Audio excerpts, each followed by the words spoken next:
बच्चों, मैं श्रीमती साधना जैन, व्याख्याता शहडोल। आज मैं आपको विषय जीव विज्ञान क्लास 12 अध्याय 11 जैव प्रौद्योगिकी सिद्धांत एवं प्रक्रम के बारे में बताऊंगी। आज हम जानेंगे कि बायोटेक्नोलॉजी क्या है। बायोटेक्नोलॉजी बायोलॉजी धन टेक्नोलॉजी से मिलकर बना है, अर्थात बायोलॉजी यानी जीव विज्ञान में तकनीक का उपयोग ही बायोटेक्नोलॉजी कहलाता है। आइए अब हम देखें जैव प्रौद्योगिकी के सिद्धांत और प्रक्रम। Biotechnology principle and processes. तो सबसे पहले हमें यह जानना जरूरी है कि जीन क्या है और यह क्या कार्य करता है। तो आप सभी ने सुन रखा होगा कि जीव का शरीर कोशिकाओं से बना होता है। कोशिकाओं के अंदर केंद्रक होता है और केंद्रक के अंदर गुणसूत्र होते हैं जिन पर जीन स्थित होते हैं। जीन क्या है? जीन डीएनए के छोटे छोटे खंड हैं जो आनुवांशिक गुणों को एक पीढ़ी से दूसरी पीढ़ी में ले जाते हैं। अगर किसी जीव के जीन की संरचना में कोई परिवर्तन या कोई कमी आ जाती है तो विभिन्न बीमारियां हो सकती हैं। तो यहाँ जीन अभियांत्रिकी के द्वारा इसको सुधार किया जाता है और जीव के अंदर से रोगों का निदान किया जाता है। जीन अभियांत्रिकी का उद्भव और विकास 20वीं शताब्दी की प्रमुख वैज्ञानिक घटनाओं में से एक है। यह एक ऐसी तकनीक है जिसकी सहायता से जीन या आनुवांशिक पदार्थ की आणविक संरचना, उसके कार्य, द्विगुणन, प्रकृति और जीन की पूरी संरचना को बदला जा सकता है। जीन अभियांत्रिकी की सहायता से जीन को नए सिरे से प्राप्त भी किया जा सकता है। जेनेटिक इंजीनियरिंग की आधारशिला वर्ग नामक वैज्ञानिक के द्वारा रखी गई, जिन्होंने SV40 नामक जीन को लैम्डा फेज की सहायता से जीवाणु कोशिका में स्थानांतरित करने में सफलता प्राप्त की। इस कार्य के लिए वर्ग को आनुवांशिक अभियांत्रिकी का पिता कहा जाता है या फादर ऑफ जेनेटिक्स कहा जाता है। जेनेटिक इंजीनियरिंग के उद्भव में आणविक जीव विज्ञान की दो खोजें बहुत महत्वपूर्ण हैं। पहला है जीवाणुओं में प्लाज्मिड की खोज, जो कि स्वतंत्र रूप से द्विगुणन कर सकते हैं, और दूसरा है रेस्ट्रिक्शन एंडोन्यूक्लियेज एंजाइम की खोज, जो डीएनए को निश्चित लंबाई के खंडों में काट सकते हैं।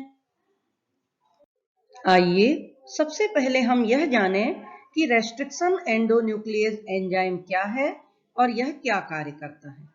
अगर हमें कोई कागज काटना है तो हम कैंची का उपयोग करेंगे, लेकिन आप जानते होंगे कि कोशिका बहुत छोटी होती है। कोशिका के अंदर का केंद्रक और छोटा होता है और उसके अंदर पाया जाने वाला डीएनए और छोटा होता है। अगर हमें डीएनए के खंड को काटना है तो हम कोई इस तरह के इंस्ट्रूमेंट का उपयोग नहीं कर सकते, क्योंकि जब कोशिका ही नहीं दिखाई दे रही, केंद्रक भी नहीं दिखाई दे रहा और डीएनए भी नहीं दिख रहा, तो हम फिर किसका उपयोग करेंगे? तो यहाँ पर हम रेस्ट्रिक्शन एंडोन्यूक्लियेज एंजाइम का उपयोग करते हैं। यह एंजाइम एक कैंची की तरह कार्य करता है और इस एंजाइम की खोज आर्बर, नाथन और स्मिथ ने सन 1970 में की थी।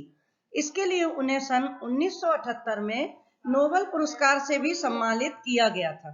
पुनः सन 1973 में कोहेन एवं बायर ने एक बाहरी जीन को ई कोलाई जीवाणु के प्लाज्मिड से जोड़कर आनुवांशिक अभियांत्रिकी अथवा जीन मैनिपुलेशन की अवधारणा को मजबूत किया है। तो अब आप समझ गए होंगे कि जेनेटिक इंजीनियरिंग क्या है। अक्सर परीक्षा में जेनेटिक इंजीनियरिंग की परिभाषा पूछी जाती है।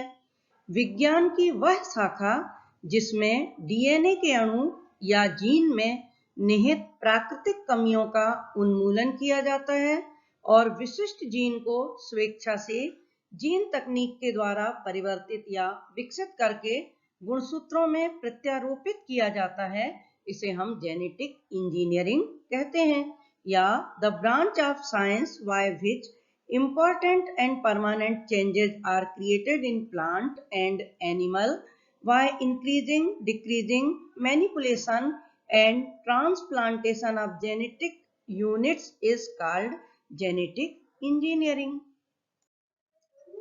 जेनेटिक इंजीनियरिंग के उद्देश्य, एम्स ऑफ जेनेटिक इंजीनियरिंग, किसी भी जीव में गड़बड़ी युक्त आनुवांशिक पदार्थ या जीन को सही जीन के द्वारा प्रतिस्थापित करना, यह जेनेटिक इंजीनियरिंग का पहला उद्देश्य है। अगर किसी जीव के जीन में गलत क्षारक क्रम आ गया है तो उसको सही करना और रोग से निदान प्रदान करना।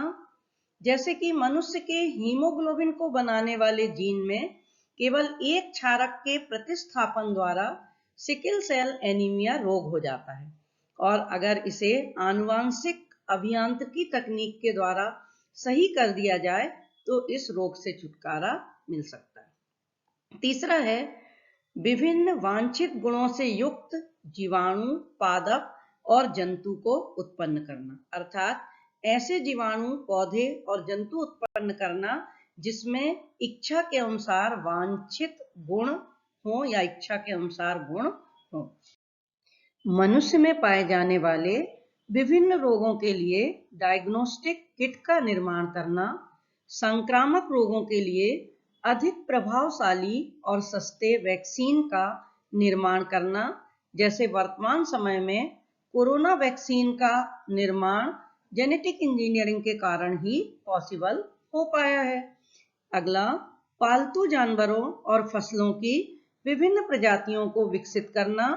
नेक्स्ट, आनुवांशिक रूप से परिवर्तित जीवों अर्थात जेनेटिकली मॉडिफाइड ऑर्गेनिज्म का विकास करना। आनुवांशिक रूप से परिवर्तित भोज्य पदार्थ को जेनेटिकली मॉडिफाइड फूड कहते हैं। जेनेटिक इंजीनियरिंग के द्वारा इसे विकसित करना संभव हो सका है। हम इसे एक उदाहरण से समझें।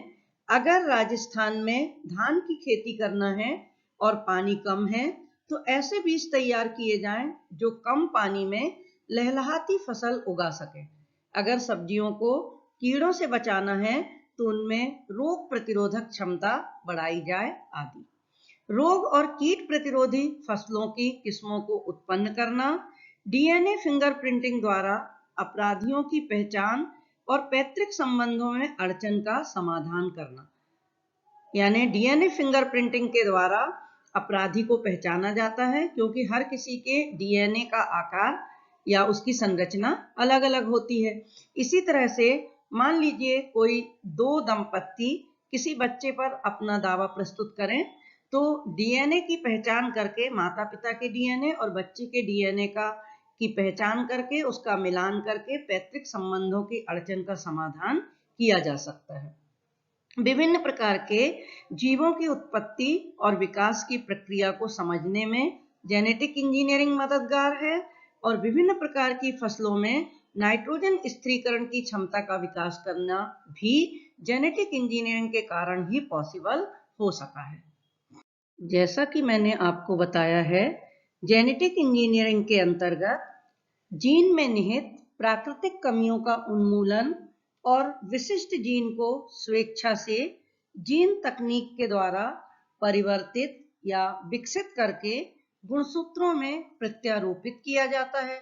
तो यहाँ पर किसी जीव के डीएनए में परिवर्तन अगर करना है तो उसके लिए कुछ औजारों की आवश्यकता पड़ेगी। जैसा कि आप जानते हैं, कोशिका बहुत छोटी होती है, उसके अंदर केंद्रक और छोटा और जीन उससे भी छोटा, और ये सब हमें साधारण आंखों से दिखाई नहीं देते। इसलिए यहाँ पर कुछ इस तरह के औजार उपयोग में लाए जाते हैं जो स्वयं भी बहुत छोटे हों, जैसे कि कुछ एंजाइम, डीएनए के टुकड़े आदि। तो सबसे पहला औजार है फॉरेन डीएनए। वह डीएनए जिसे वाहक या वेक्टर के द्वारा अन्य जीवों के जीनोम तक पहुंचाया जाता है, वह फॉरेन डीएनए या विदेशी डीएनए कहलाता है। ये डीएनए 3 प्रकार के होते हैं। पहला, संपूरक डीएनए या cDNA, जिसे हम कॉम्प्लीमेंट्री डीएनए भी कह सकते हैं। दूसरा, संश्लेषित डीएनए या सिंथेटिक डीएनए। तीसरा रैंडम डीएनए या आरडीएनए। अभी मैं आपको सबसे पहले संश्लेषित डीएनए के बारे में बता रही हूँ, उसके बाद हम सी डीएनए और आरडीएनए में अंतर देखेंगे। तो संश्लेषित डीएनए क्या है? इस डीएनए को डीएनए पॉलीमरेज एंजाइम की सहायता से स्वतंत्र न्यूक्लियोटाइडों और फास्फेट से तैयार किया जाता है।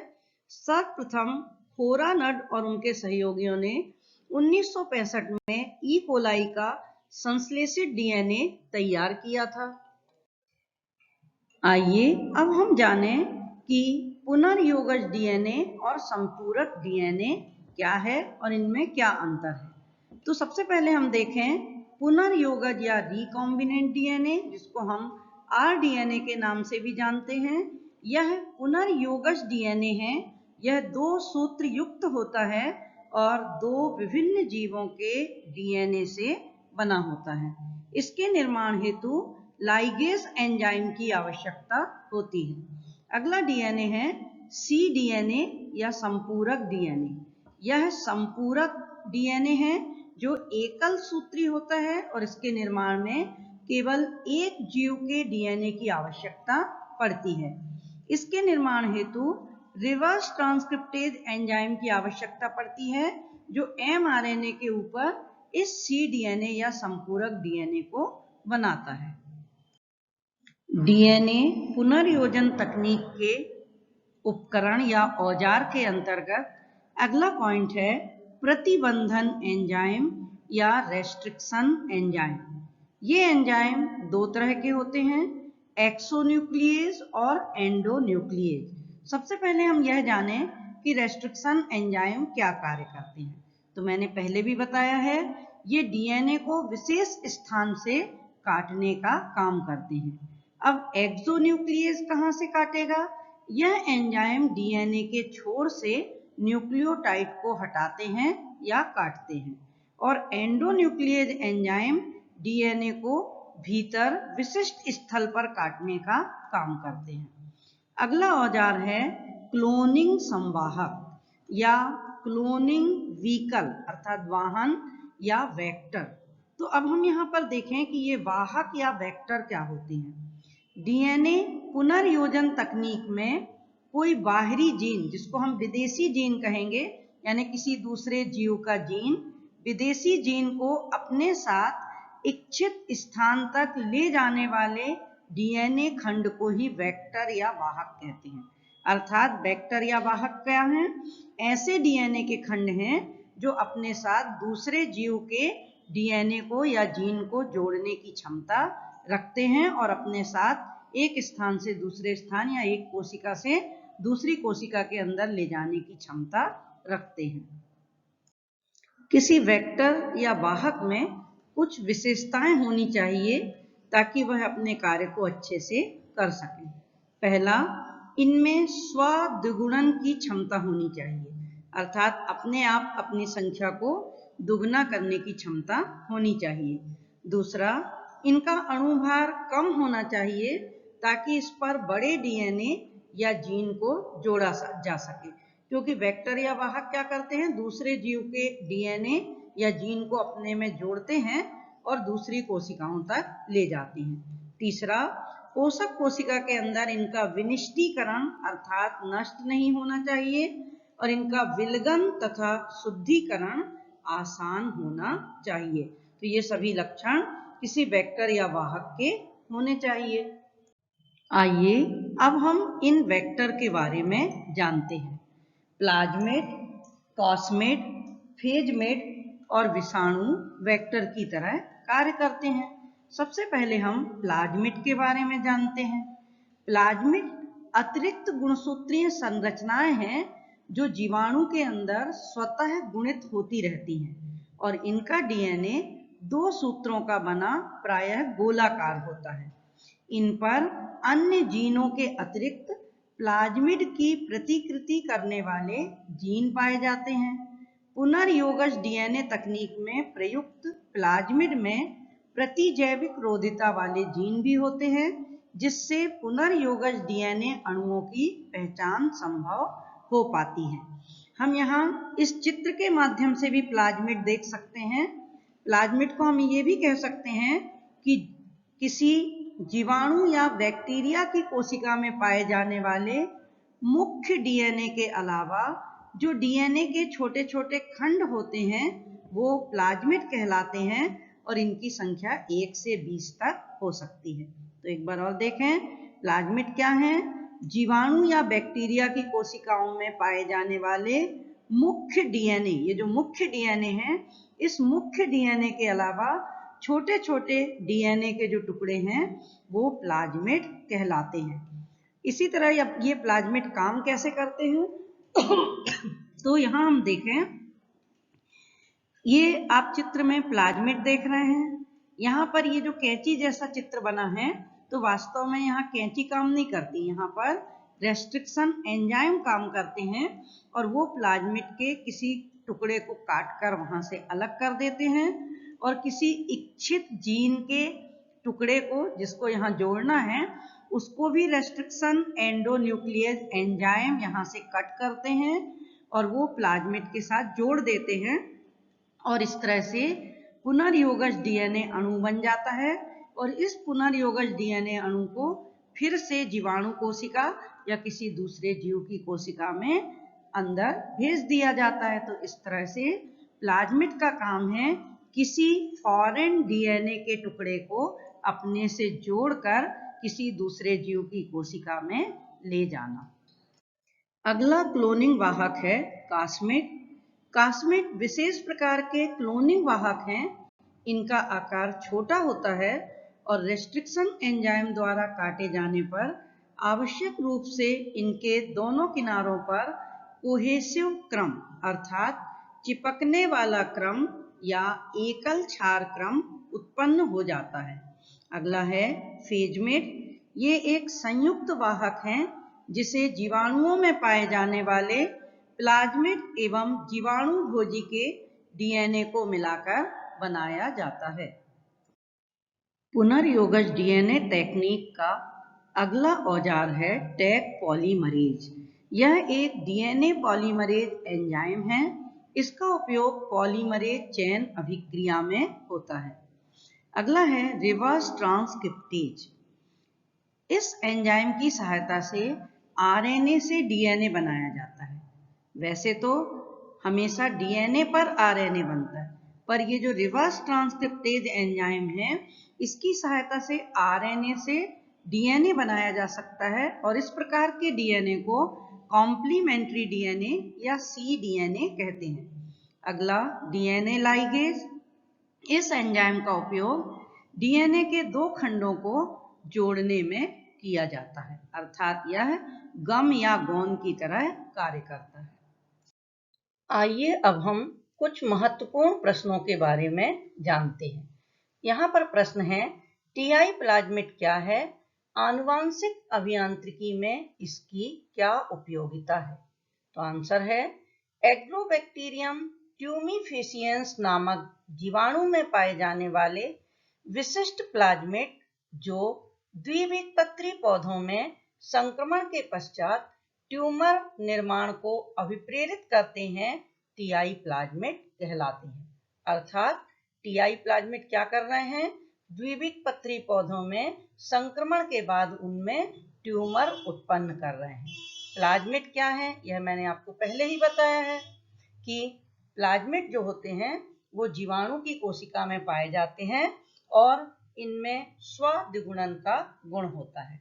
आपको इस डायग्राम में ये टीआई प्लाज्मिड दिखाई दे रहा है जो कि एग्रोबैक्टीरियम ट्यूमिफेसिएंस नामक जीवाणु में पाया जाता है और द्विबीजपत्री पौधों में संक्रमण के बाद ट्यूमर को प्रेरित करता है।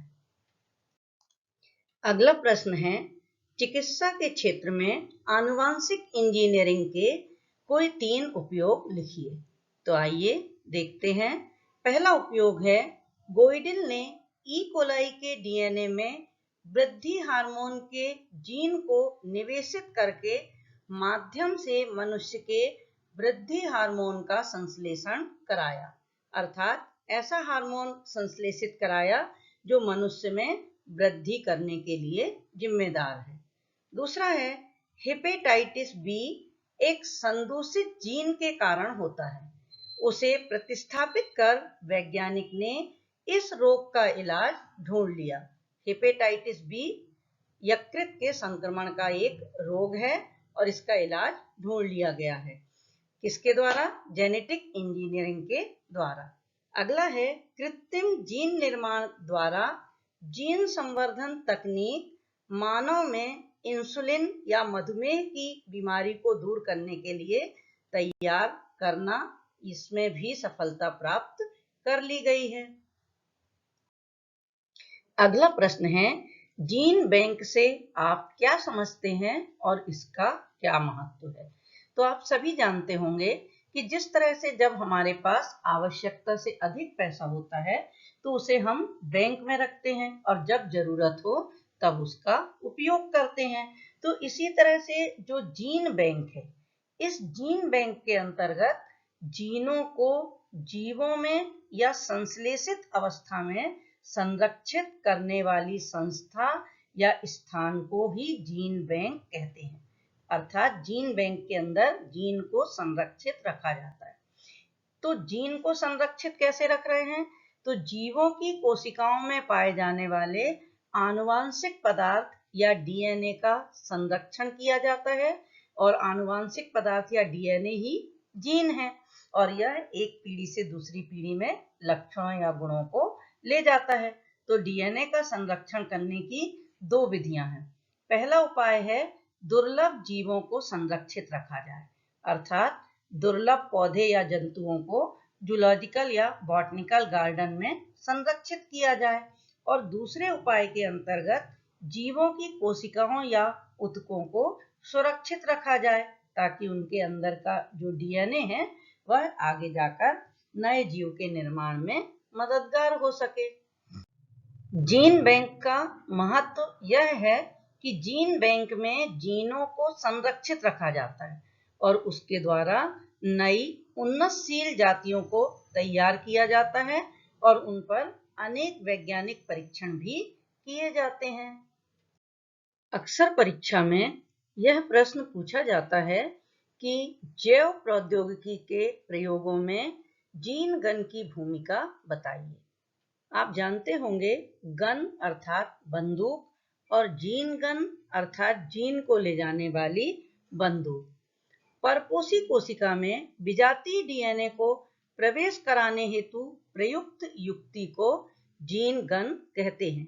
इसमें डीएनए से विलोपित स्वर्ण या टंगस्टन के उच्च वेग सूक्ष्म कणों से परपोषी कोशिकाओं पर बमबारी की जाती है और इस युक्ति की सहायता से लगभग सभी प्रकार के डीएनए को कोशिकाओं में प्रवेश कराया जा सकता है। अर्थात जीन गन के द्वारा डीएनए को परपोषी कोशिका के अंदर भेजा जा सकता है। आइए अब हम जेनेटिक इंजीनियरिंग के कुछ और उपयोगों को देखते हैं। पहला है चिकित्सकीय उपयोग। नई दवाओं का जैव स्तर पर संश्लेषण और जीन चिकित्सा द्वारा हीमोफीलिया आदि वंशागत रोगों का उपचार जेनेटिक इंजीनियरिंग के द्वारा किया जाना संभव हुआ है। कृषि के क्षेत्र में भी जेनेटिक इंजीनियरिंग उपयोगी है। जीवाणु अथवा नीले हरे शैवाल से नाइट्रोजन युक्तीकरण करने वाले जीनों का आजकल अनाज वाली फसलों में स्थानांतरण करने हेतु प्रयोग जारी है, जिससे हमारी फसलें पर्यावरण से नाइट्रोजन का सीधा प्रयोग कर सकेंगी और हमें कृषि के कृत्रिम उर्वरकों के उपयोग पर ज्यादा निर्भर नहीं रहना होगा। अगला है जीन संरचना अभिव्यक्ति में परिवर्तन। इस तकनीक के द्वारा इच्छा के अनुसार नए नए प्रकार के जीवों और वनस्पतियों का निर्माण संभव हो सकेगा। तो इस तरह से हमने जेनेटिक इंजीनियरिंग के कुछ और उपयोग देखे। अब आगे के प्रश्न मैं आपको अपने अगले वीडियो में बताऊंगी। Thank you.